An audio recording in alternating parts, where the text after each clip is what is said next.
저는 오늘 분노 감정 다스리기라는 제목으로 함께 말씀을 나누려고 합니다.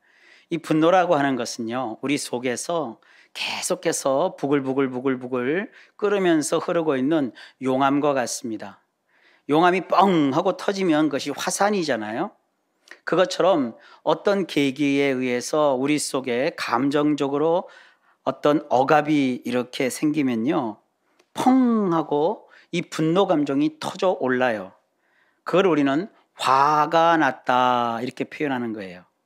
이 속에서 흐르고 있는 분노의 감정이 속에만 있으면 별 문제 없이 지나갈 수 있어요. 근데 그것이 화산처럼 뻥 하고 터지면 용암이 분출해서 온 세상을 시커멓게 다 태워버리는 것처럼 우리 인생을 불행으로 얼룩지게 합니다. 그래서 부부 사이에 금이 나서 갈라지게 되고요. 부모와 자식 사이에 대화와 교제가 끊기고요. 친구가 변해서 원수가 되고 사랑하는 애인과도 결별하게 되는 그런 사태가 벌어집니다. 그래서 평소 삶을 살면서 내 안에서 용왕처럼 부글부글 뜨겁게 끓으며 흐르고 있는 이러한 분노라는 감정을 지혜롭게 다스려야만 합니다. 심리적으로 볼 때 내 속에 들어있는 이 분노의 감정은요, 잘 다스리면 오히려 그것이 삶을 추진력 있게 살게 하는 에너지원이 됩니다. 그래서 라이벌과 경쟁하려는 의욕이 되기도 하고요. 목표를 달성하기 위해서 없던 의욕까지 불태워 힘차게 질주하는 열성이 되기도 하고요. 어떤 고난과 역경에도 인내로서 버티며 극복할 수 있는 끈질긴 용기가 되기도 합니다. 인간 감정 및 관계장애 전문 치료사인 레스 카터 박사가 이 그리스도인들을 위해서 분노를 조절할 수 있는 5가지 방법을 제안하고 있습니다. 오늘은 그것을 간략하게 소개하려고 합니다. 첫째, 이 분노의 감정을 평상시에 잘 조절하려면 자기의 평판을 잘 고려해야 합니다. 살다 보면 화낼 일이 생기지 않습니까? 근데 그 화가 나도 그것을 막 억제하면서 우리가 겉으로 그 화를 발산만 하지 않으면, 폭발하지만 않으면 사실은 뭐 큰 문제가 생기지는 않아요. 물론 그 화를 참는 과정에서 얼굴이 굳죠. 불만족한 표정이 가득하지요. 또 입을 꽉 다물면서 그 순간을 지내려고 노력을 하죠. 예, 그렇게 해서 그 순간을 지나면 별탈 없이 넘길 수가 있어요. 지난주에 간단하게 언급하기는 했는데요. 보통 사람이 화를 내는 3가지 정도의 상황이 있다고 말씀을 드렸어요.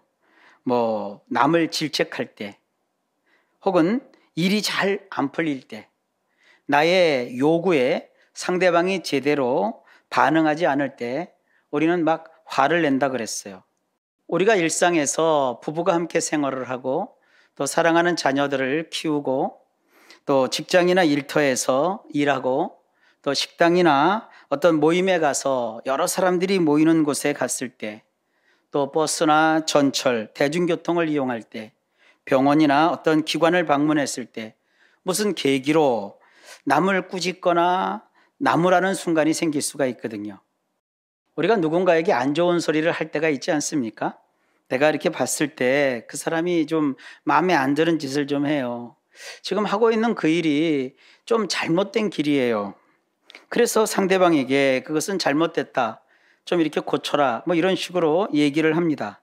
근데 문제는 상대방이 내가 하는 그러한 지적을 잔소리로 듣고 또 내가 뭘 하면 그것을 잘 따르는 게 아니라 막 거스르고 저항하고 대들면 그 순간 불쾌감이 확 하고 올라오면서 펑 하고 터지는 거, 그게 바로 화예요. 그게 바로 성내는 거죠. 근데요, 내 마음에 들지 않는다고 막 화내고 하는 것도요, 그게 아무 때나 할 수 있는 것도 아니고요. 그냥 우리가 자기 성에 못 이겨서 화를 내봤자 돌아오는 것은요, 뭐 고맙다는 말 못 듣습니다. 예수님께서 성전을 가리켜 이것은 내 아버지 집이라고 하시면서, 내 아버지 집은 모든 사람이 와서 기도하는 집이오늘 너희는 어째서 강도의 소굴로 만들었느냐, 이렇게 말씀하시면서 막 화를 내셨잖아요. 근데 그런 화는요, 예수님이시니까 내는 거고, 그렇게 낸 예수님의 화는 사람들에게 통했어요. 그런데 예수님이 그렇게 하실 수 있었던 것은요, 평소에 예수님에 대한 평판이 평화주의자, 치료자, 가르치는 자, 따뜻한 분, 사랑하시는 분, 섬기시는 분, 이런 평판이 있었기 때문에 그런 화가 사람들에게 먹혔던 거예요. 우리 예수님은 평소에 그렇게 막 화를 내고 막 폭력을 행사하고 막 들러엎고 이러신 분이 아니시거든요. 예수님은요, 평소에 그렇게 하지 않으셨어요. 참 모든 사람을 품어주셨고 너그러우셨고 이러신 분인데, 예수님께서 그 성전에 오셔서 노끈으로 책찍을 만들어 거침없이 환전상들의 상들을 막 쳐서 둘러 엎으시고 세 장에 갇힌 그 비둘기들을 다 날려버리시고 거기서 소리치며 장사했던 사람들을 다 내몰아 버리시고 아주 큰 소리로 야단을 치시는 이 특이한 모습에서 사람들이 깜짝 놀라 모두의 말문이 다 막혀버렸어요. 모두 얼어붙었고 아무도 한걸을 할 수가 없었어요.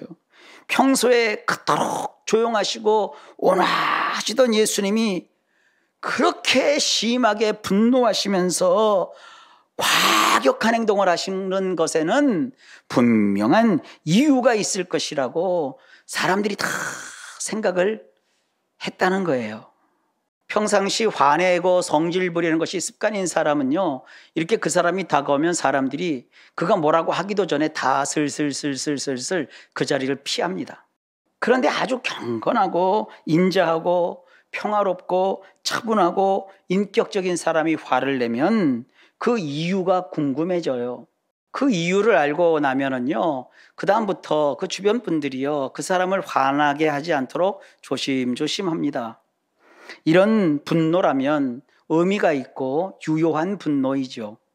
그러나 말 한마디에 막 화를 내고 성질을 부리면서 사납게 대들고 시도 때도 없이 막 트집을 잡고 잔소리를 해대면요, 아무도 그 옆에 남아있지 않고 다 떠나거나 그런 사람을 피하지 않겠습니까? 평상시의 삶에서 화를 잘 내는 사람이라고 그야말로 찍히면요, 주변 사람들은 그 사람 속에는 늘 전쟁이 일어났다고 여기면서 가까이 하려 들지도 않고 그런 사람과는 진심으로 마음을 확 터놓고 지내려 하지 않습니다. 그러면서 주변 사람들이 그렇게 속으로 생각한다고요. 누구는 뭐 성질이 없고 화낼 줄 몰라서 안 내는 줄 아나?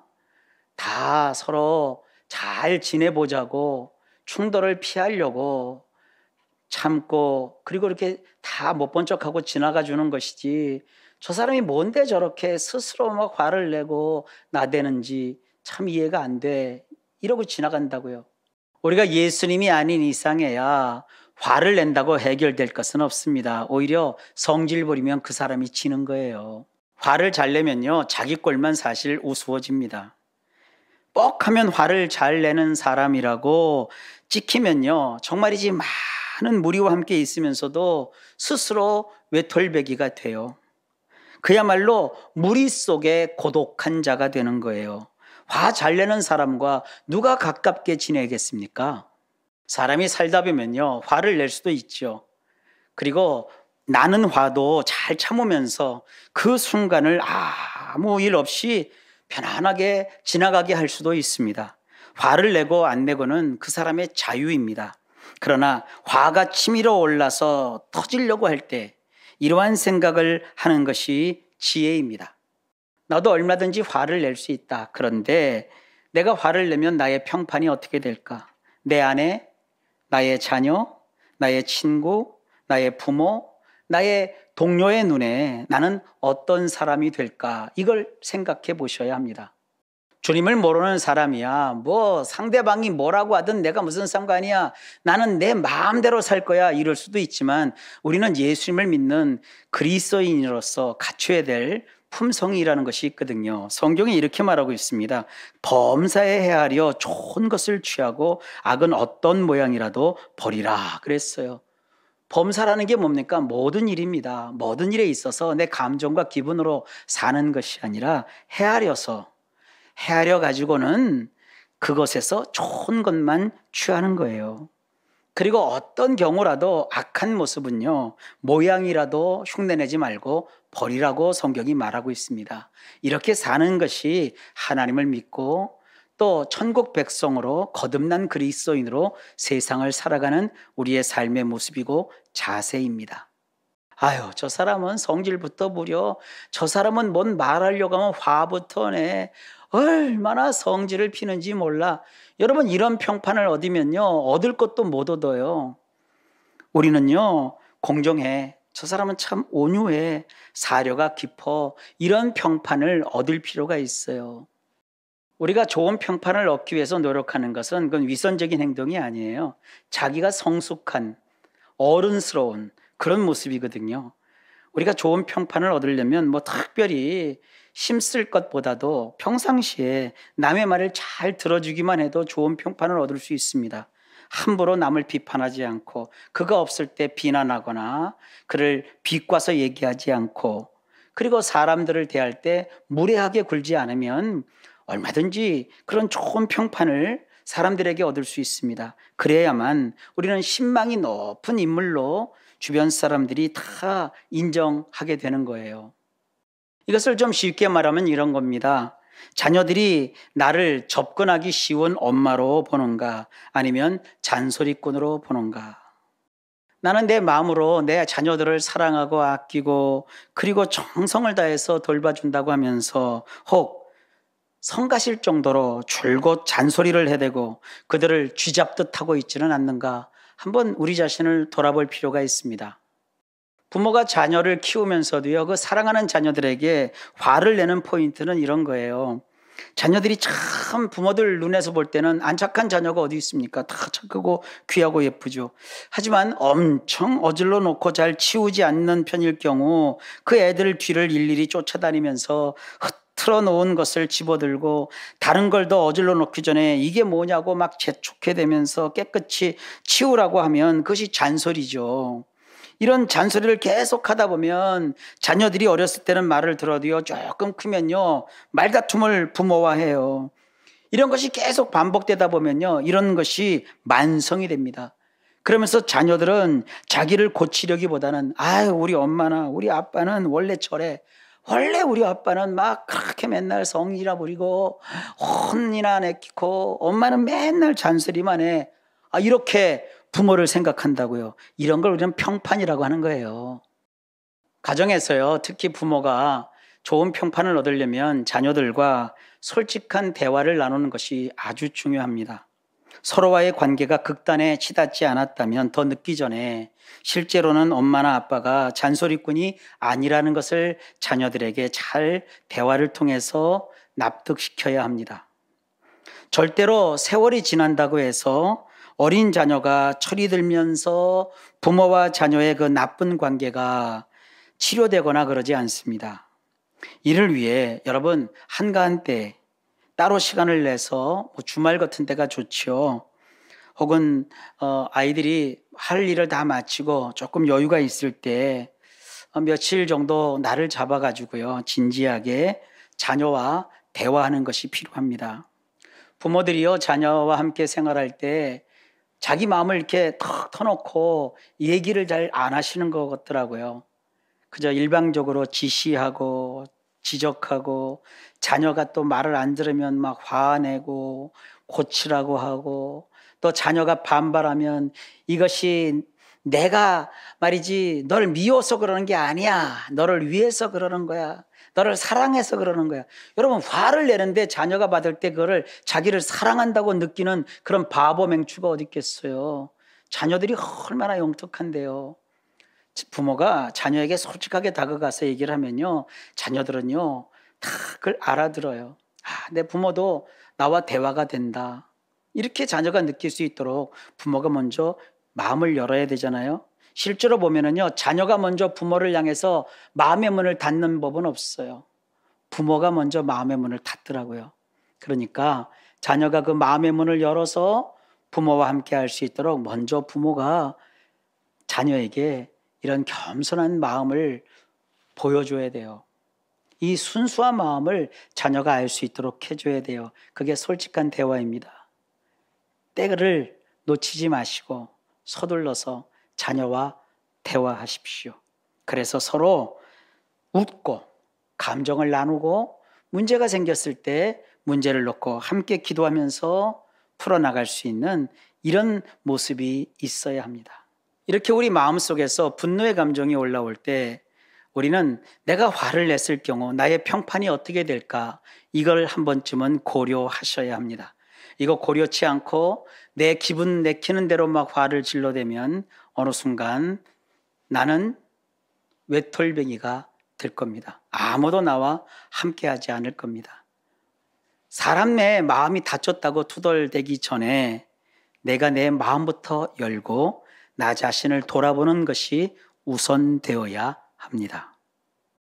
분노의 감정을 조절하는 데 있어서 두 번째는요, 변명하거나 아첨하지 않고 화내지 않으면서 단호하게 말할 수 있어야 합니다. 예수님은 남과 대화하실 때 위압적이지 않으셨습니다. 어떤 중요한 것을 말씀하실 때 예수님은 결코 애걸복걸하며 탄원조의 목소리를 사용하지 않으셨습니다. 주님은 한계를 분명하게 정해 주셨고 사람들에게 스스로 자기 자신의 선택을 하도록 하셨습니다. 예를 들어 젊은 부자 청년이 예수님께 와서 천국에 들어가는 것에 대해서 질문했을 때 예수님은 그에게 답변을 해주셨습니다. 예수님의 답변을 다 듣고 난 다음에 청년은 스스로 선택을 하고 더는 예수님을 따라가지 않고 자기의 길로 떠나갔습니다. 주님은요, 그 청년을 결단코 나무라거나 내쫓은 적이 없으십니다. 그분은 그 청년이 자기 자신의 선택을 하도록 여유 있게 기다리셨습니다. 이런 것이 참 중요한 거예요. 우리는요, 내 의견을, 내 생각을, 내 어떠한 그 뜻을 상대방에게 관철하려고 막 억압하고 중압하고 또 막 이렇게 촉구하다 보니까 상대방이 내 어떤 말을 들었을 경우 좀 생각해 봐야 되잖아요. 기다려 줘야 되잖아요. 또 그것을 그가 어떤 선택을 할 때까지 좀 참아줘야 되잖아요. 우린 그걸 못하고 화부터 낸다고요. 근데 예수님의 대화법은 그러지 않으셨거든요. 우리는 너무도 자주 건전한 자기 주장의 도를 넘어서 과도하게 다른 사람에게 이것은 좋은 생각이니까 반드시 해야 된다며 억지로 주입하려는 그런 경향이 있어요. 이거는요, 굉장히 안 좋은 거예요. 남을 가르치려고 하고 또 그 사람이 자기가 어떻게 해야 될지 답을 얻기도 전에 내가 그냥 답을 먼저 그에게 주려고 합니다. 이런 것은요, 굉장히 안 좋은 거예요. 그렇게 하지 말아야 됩니다. 우리에게 필요한 것은요, 단순히 우리가 느끼는 어떤 느낌, 우리가 조사하고 준비하고 알고 있는 어떤 사실, 그리고 내가 좋아하는 그것을 상대방에게 제시하는 것으로 그쳐야 돼요. 평가는, 판단은, 또 받아들이는 것은 상대방이 하는 거예요. 얘기하는 건 내 자유지만 받고 안 받고는 상대방의 자유라고요. 상대방이 비록 내가 낳은 자녀라 할지라도 그렇습니다. 우리는 그렇게 하지 않잖아요. 큰 소리를 지르잖아요. 막 위압적인 목소리로 막 그것을 강요하잖아요. 우리 특별히 한국에서 교육을 받는 동안에 학교에서 우리는 이런 강압적인 요구가 너무나도 자연스럽게 사람들이 뭐 그러려니 하고 받아들이는 이런 분위기고요. 또 우리 남성일 경우에는 군대 문화라는 것이 아직도 있기 때문에 명령하면 따라야 되는 이러한 그 구조가 있다고요. 그러니까 이 사회는요, 늘 분노하는 것이 너무너무 넘치는 그러한 풍조가 만연하고 있어요. 우리가요, 나의 의견을 상대방이 받아들이기를 막 강압하면서 이런 식으로 대화를 하면요, 이것은요, 일종의 심겨루기가 되어가지고요, 대화 자체가 원활하게 진행되지 않습니다. 아니, 부모하고 자녀하고 또 부부간에 뭔가 대화를 할 때 거기에 뭐 내가 말을 해서 상대방을 이겨야 뭐 내가 승자가 되고 내가 우위에 있고 그러는 것이 아니거든요. 부부가 있으면 남편도 자기가 할 얘기가 있고 아내도 자기가 할 얘기가 있잖아요. 서로 자기의 의견을 분명하고 또렷하게 전달하면 되는 거예요. 근데 왜 내가 얘기하는데 네가 못 알아들었냐, 이런 식으로 나가면 화부터 나고 싸움밖에 더 되겠습니까? 상대방에게 내가 뭔가를 좀 얘기하는데 상대방이 나의 말에 뭐 들은 채도 안 하면 여러분 좀 어떻습니까? 서운해지지 않습니까? 외롭기도 하고요. 이런 것이 부부 사이에 있다면 얼마나 불행해지겠어요. 부모와 자식 간이라면 얼마나 불행하겠어요. 가정에서 상대에게 집안일을 좀 도와달라고 하거나 뭔가 삶을 살면서 걱정거리가 있어서 말했는데 귀를 싹 씻고 안 듣거나 변명이나 늘어놓고 나의 요구를 완전히 무시한다면 여러분 어떻게 반응하십니까? 그런 경우 대화를 하면서 속이 부글부글부글 끓음죠. 그게 바로 분노 감정이에요. 겉으로 드러내면서 막 성을 내거나 소리를 지르거나 화를 내지요. 속으로 감추면 것이 속병이 되고 화병이 되거나 스트레스성 소갈이 질병이 되기도 하고 그렇습니다. 이것이 우리들의 대화 방법이고 우리 가정 분위기라면 이 얼마나 불행한 일이겠습니까? 가정에서 서로가 자기 입장을 생각하면서 내가 얼마나 힘들고 어렵고 지금 기분이 어떤지 상대방이 알아주기를 원하는 그런 마음들은 많은데요. 정말 상대가 나의 도움을 받고 싶어 한다는 것을 모르는 경우가 너무너무 많지 않습니까? 가족들을 돌보거나 뒤치다꺼리 하는 것에 얼마나 시간이 모자라는지 가족들이 모르더라고요. 사랑하는 자녀분들, 여러분 엄마가 시간이 남아서 여러분들을 뒤치다꺼리 해주는 거 아니에요. 시간이 넘쳐나기 때문에 그저 여러분들이 어질러 놓힌 것을 엄마가 막 청소해주고 그러는 게 아니에요. 엄마가 얼마나 하루 종일 분주하고 시간이 모자라는데요. 이런 걸 좀 우리가 이해하는 것이 필요하지 않겠습니까? 어떤 자료를 보니까요, 바깥에서 일하는 남편들이 집안일을 주로 하는 자기 아내가 집에서 편하게 지낸다고 생각하는 분들이 많다고 하더라고요. 여러분 한번 바꿔서 생활해 보세요. 남편들 밖에 나가서 정말 얼마나 열심히 일하고 고단하게 삶을 사십니까? 그런데요, 아내는 마찬가지예요. 아내들도 그에 못지않게 가정에서 얼마나 고단하게 땀 흘려 수고하는지 모릅니다. 그러니까 서로 동변상련, 남편은 아내를 불쌍히 여기고 아내는 남편을 불쌍히 여기는 거, 이래야 우리가 예수 믿는 사람다운 것 아니겠습니까? 그러니까 가정에서 남편이나 자녀가 조금만 거들어만 줘도요, 행복감을 느낄 수 있는 것이 가정에서 엄마나 아내이거든요. 나만 힘들다고 여기지 상대방이 얼마나 동동동거리면서 애쓰고 힘쓰는지 별로 고려치 않는 분들이 참 많은 세상입니다. 우리 성도님들은 물론 그렇지 않으시겠죠? 만약 우리의 가정에 나만 힘들어 하는 이런 분위기가 있다면요, 가정은요 분노 감정이 계속 깔려 있다고요. 내가 힘든 만큼 상대방도 힘들어. 나보다 더 남편이 수고를 많이 해. 아내가 수고를 많이 해. 우리 엄마 아빠가 참 고생을 하셔. 이런 분위기가 있으면 분노 감정이 그래도 작고 적은 그런 평온한 가정이 되는 거예요. 만약 가정에 계속 흐르고 있는 어떤 분노의 감정을 지혜롭게 풀기 위해서는요, 자기의 생각이나 느낌, 자기의 필요를 어느 순간 분명하게, 화내지 말고 단호하게 밝힐 필요가 있어요. 그런데 우리가 여기서 분명히 알아야 될 것이 하나 있어요.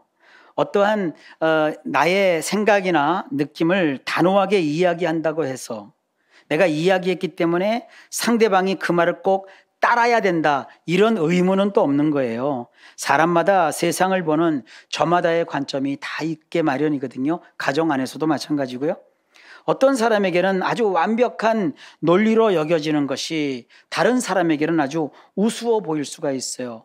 예를 들어 엄마는 네가 이렇게 해서 참 힘들어, 이렇게 얘기하면은요, 자녀도 그에 대한 의견이 있다고요.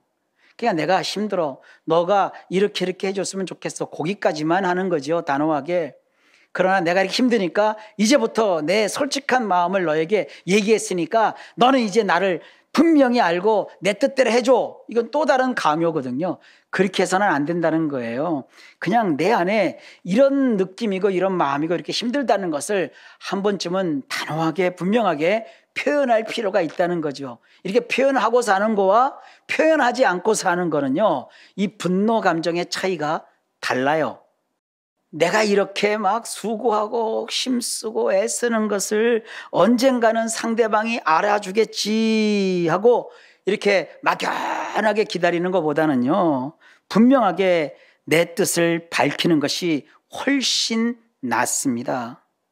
싸우지 말고, 화내지 말고, 내가 지금 너무 힘들고 어려울 때는 힘들고 어렵고 이런 점 때문에 고달프다는 것을 분명히 밝히는 것은 아주 지혜롭고 또 자기 자신의 분노 감정을 낮추는 데 있어서 아주 중요하고 지혜로운 것임을 우리 성도님들이 잘 이해하시기를 바랍니다. 자, 어느 날 아내나 남편이 좋은 말로 상대방에게 부탁을 했어요. 부탁을 했는데 상대방이 그것을 까맣게 잊고 지내는 거예요. 한두 번이 아니에요. 내가 한 3번 그렇게 얘기를 했어요. 가족을 위해서 함께 뭔가를 해보자는 것인데 그런 것을 까먹다니 이게 말이 돼! 이러면서 막 성질을 부리면서 나무라는 쪽을 내가 선택할 수도 있고요. 아니면 차분하게 하지만 단호하게 그렇게 도와주는 것이 나에게 얼마나 중요한 것인지 주장하는 쪽을 선택할 수도 있어요. 여러분, 어느 쪽을 선택하시겠습니까? 아이에게 엄마가 여러 차례 이 방을 이렇게 어질러 놓으면 안 되잖아. 엄마도 칠 테니까 너도 좀 같이 쳤으면 좋겠어. 여러 차례 얘기를 했어요. 그렇게 얘기를 했는데 청소는 고사하고 잔뜩 어질러 놓은 채 방을 더럽히면서 살고 있어요. 그럴 때 여러분 어떻게 하겠습니까? 자녀에게 엄마가 네 몸종이냐? 이러면서 막 화를 내며 자녀에게 덤벼들 수도 있어요. 반대로 온화하고 간결하게 사실 방 더럽히면 네가 불편하지 엄마가 불편하냐? 그래도 엄마가 이렇게 너에게 방을 치라고 하는 것은 네가 방을 어질러 놓으면 이런 불편한 점이 있고 또 방을 깨끗하게 치면 뭐 이런 좋은 점이 있잖아. 이렇게 좀 제안해 주는 거예요. 근데 엄마는 네가 나중에 뭐 시집가고 네가 나중에 결혼해서 네 살림을 나면은 모를까. 엄마 아빠하고 같이 사는 동안에 이렇게 방을 어질러 놓히는 걸 엄마도 싫고 아빠도 싫어해. 너도 좀 협조해 줬으면 좋겠어. 좀 이렇게 할 수도 있잖아요. 여러분 어떤 쪽으로 선택하시겠어요? 막 화를 내면서 가정을 막 살벌하게, 그래서 아이가 문을 꽝 걸어 잠그면서 엄마 내 방 치우지 말라고 그랬잖아 이러면서 서로가 언성을 높이는 쪽으로 여러분들이 선택을 할 것인지, 아니면 좀 어질럽더라도 또 한번 제안해서 내가 원하는 대로 자녀가 그래도 그나마 자기 방이라도 정리하고 청소할 수 있는 그런 습성을 키울 수 있도록 교육할 것인지, 이것은 또 엄마가 하기 나름이에요. 그러니까 뭐 자녀를 키우든지 뭐 남편하고 아내가 지내든지 또 세상에서 어떤 일을 만나든지 막 안에서 분노가 끓고 막 이렇게 뭔가 화날 일이 막 생기려고 할 때 급변에 따라서 막 화부터 내거나 그렇게 하지 마시고, 또 상대방 눈치 봐가면서 이렇게 뭐 변명하거나 또 뭐 애걸 하거나 막 이렇게 하는 거 하지 말고, 나는 이런 것이 참 싫어. 나는 이랬으면 좋겠어. 내 어떤 뜻이 있잖아요. 내가 원하는 바가 있잖아요. 그걸 솔직하게 한번 듣든지 아니 듣든지 밝히는 것이 중요하다는 거예요. 밝히면 밝힌 그 마음에서 나에게 막 높아지는 분노 감정이 어느 정도는 이렇게 수그러들 수 있는 거예요. 받아들이고 안 받아들이고는 상대방 문제지 내 문제가 아니에요. 적어도 내 안에는 전쟁이 일어나서는 안 된다는 거죠. 그러니까 나의 필요를 남편에게 또 자녀에게 혹은 부모에게 솔직하게 그리고 단호하게 감정 섞지 말고 차근차근 이야기하는, 그래서 설명하는 이런 용기를 꼭 가지셔야 합니다. 그래야 꼭 하고 지내지 않게 돼요. 그리고 상대방의 그 마음을 이제 알면 솔직히 사람들이요 서로 조심합니다. 부모 자식 간에도 그래요. 부부 간엔 더 그렇고요. 하여간 우리 성도님들, 분내고 화내는 것은 가정의 평화를 깹니다. 화내지 않고 사는 이런 지혜를 우리가 잘 가질 수 있기를 바랍니다. 분노의 감정을 조절하기 위한 3번째는요, 자기 자신의 한계를 알아차리라 이겁니다. 사람들은요, 자기들이 갖고 있는 분명한 한계들은요, 문제없이 받아들여요. 예를 들어, 나는 죽었다 깨어나도 축구 대스타인 손흥민 선수만큼은 축구를 못한다. 다 그 받아들여요. 나의 음악적 재능은 형편없다. 나는 결코 파파로티가 될 수 없다. 이런 건 다 받아들여요. 그런데 다른 한계들은 잘 인정하지 않으려고 합니다. 이렇게 보면은요, 말 한마디에도 삐죽하고 빼죽하고 잘 삐치는 사람이요, 자기는 어떤 경우라도 평정심을 잘 유지할 수 있는 능력이 있다고 생각을 하기도 하고요. 그리고 자기는 아내를 자기 마음대로 통제하고 바꿀 수 있다고 막 과신하는 사람도 있고요. 그리고 내가 낳은 자식들은 내 말을 잘 들을 거라고 생각하는 분들도 있어요. 근데 사실 그런 통제력이나 지도력, 그리고 장악력, 이런 것이 대부분 사람들이 부족하거든요. 그런데 그런 한계는 잘 인정들을 안 해요. 왜냐하면 그런 걸 인정하면 나는 정말 부족하고 나는 통제력도 없는 자이다, 이런 스스로 자기 자신을 생각하기가 싫어서 그런 거죠. 우리는 인간이잖아요. 나름의 한계가 있거든요.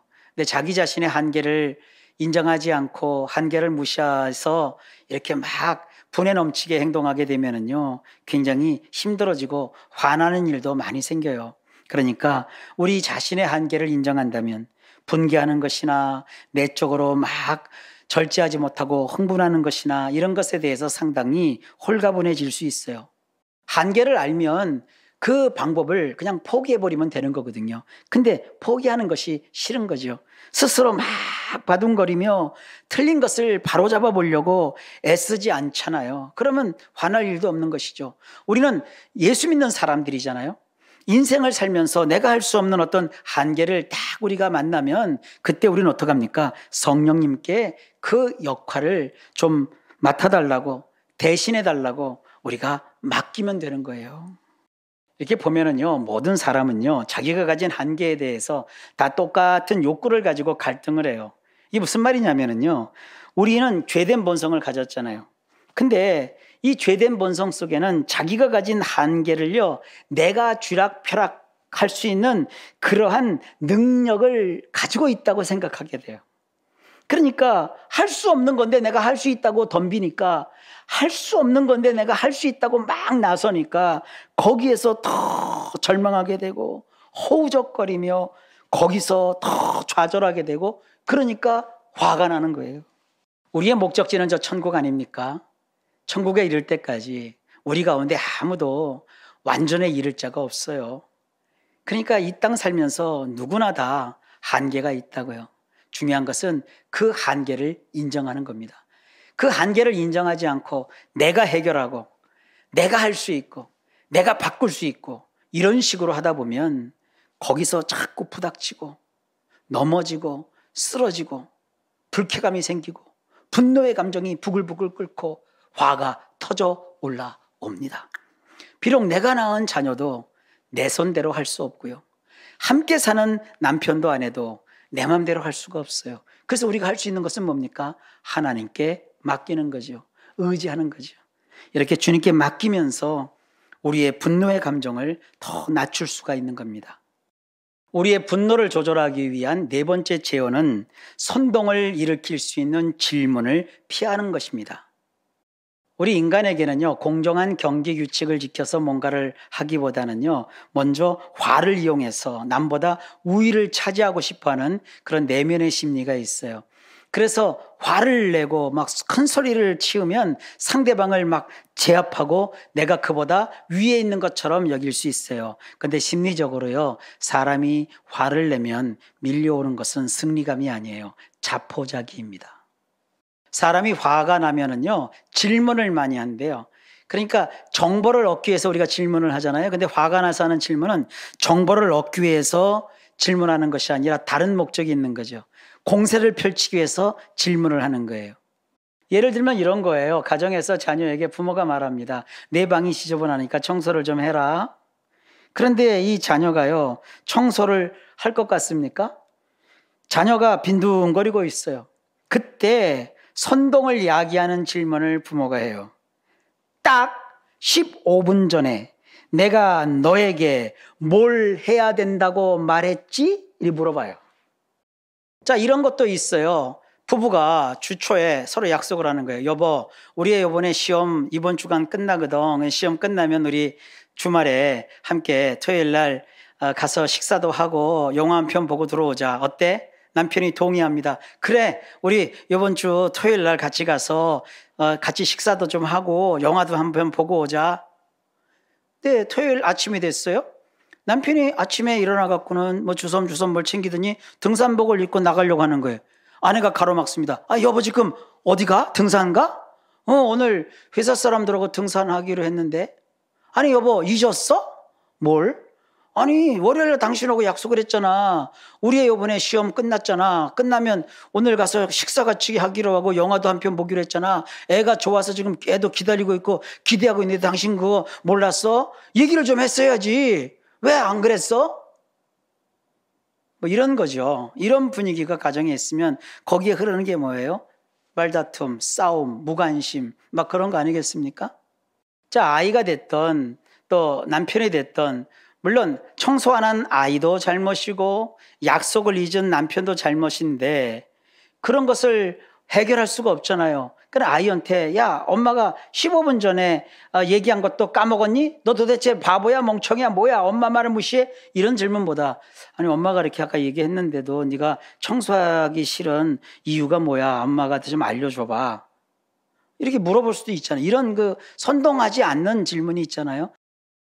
아내와의 그 선약을 무시한 남편의 행동은 물론 잘못된 겁니다. 근데요, 그 직장 동료들의 그 회식 혹은 등산 약속 이런 것을 물리칠 그런 형편이 사실 남편은 아니었을 거예요. 그럴 때는요, 남편에게 벌점을 차라리 먹이세요. 오늘 당신 우리하고 약속 어긴 거 용서받으려면은 벌금을 좀 내. 식사비 오고 영화값은 오늘 주고 가셔. 뭐 이렇게 위트 있게 넘기든지. 여보 다음부터는 안 그랬으면 좋겠어. 그리고 이렇게 약속을 변경하기 전에는 하루나 이틀 전에 좀 미리 좀 얘기해 줘. 차라리 이렇게 제안하는 것이 낫죠. 이러면서 여러분 어쨌든 화나는 일은 피해가는 것이 좋은 일입니다. 분노의 감정을 조절하는 5번째 제안은요. 무엇이 중요한지를 잘 파악하는 능력을 키워야 된다는 겁니다.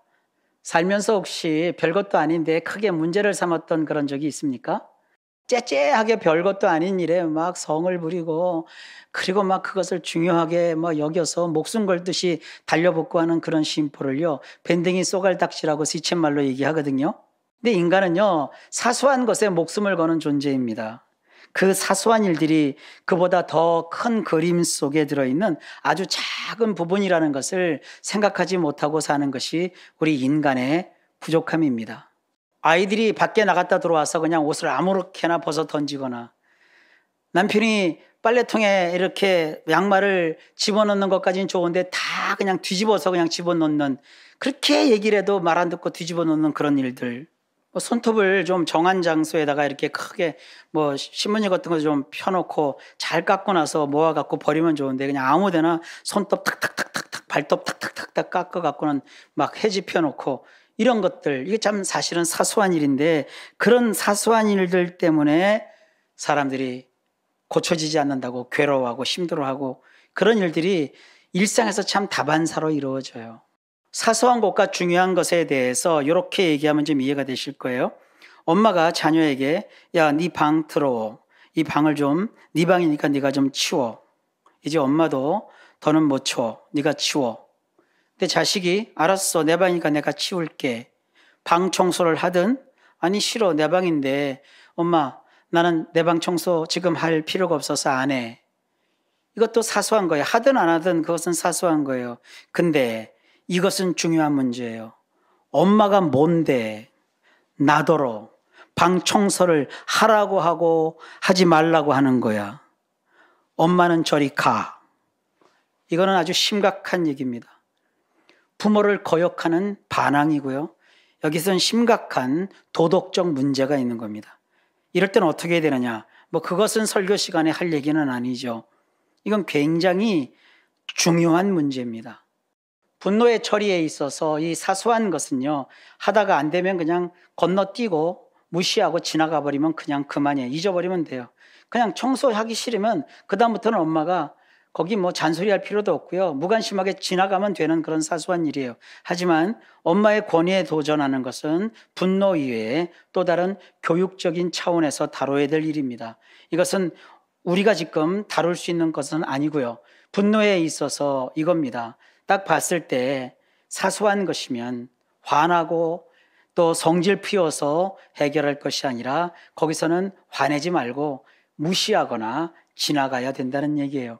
분노에 있어서 중요한 것은 중요한 어떠한 교육적이고 심리적이고 이런 것들은 따로 살펴봐야 될 얘기고 자주간 일상을 살면서 사소한 일에는 목숨 걸 필요가 없어요. 사소한 일에 성을 발해서 막 화를 내고 할 필요가 없어요. 사소한 것은 그냥 지나가면 돼요. 넘기면 돼요. 자, 오늘은 분노의 감정을 처리하는 5가지 제안을 좀 말씀을 드렸어요. 우리 속에는 늘 분노의 감정이라는 것이 흐르고 있다. 용암처럼. 그 분노가 밖으로 화산처럼 폭발하여 나오지 않도록 하는 것이 중요하다. 그러기 위해서는 첫째, 내가 화를 냈을 때 나의 평판이 어떻게 될까? 그것을 고려하라. 화나는 일이 발생했을 때 그 앞에서 나의 주장을 단호하게 말하라. 셋째는 나 자신의 한계를 인정하라. 내가 앞서서 다 할 수는 없는 것이다.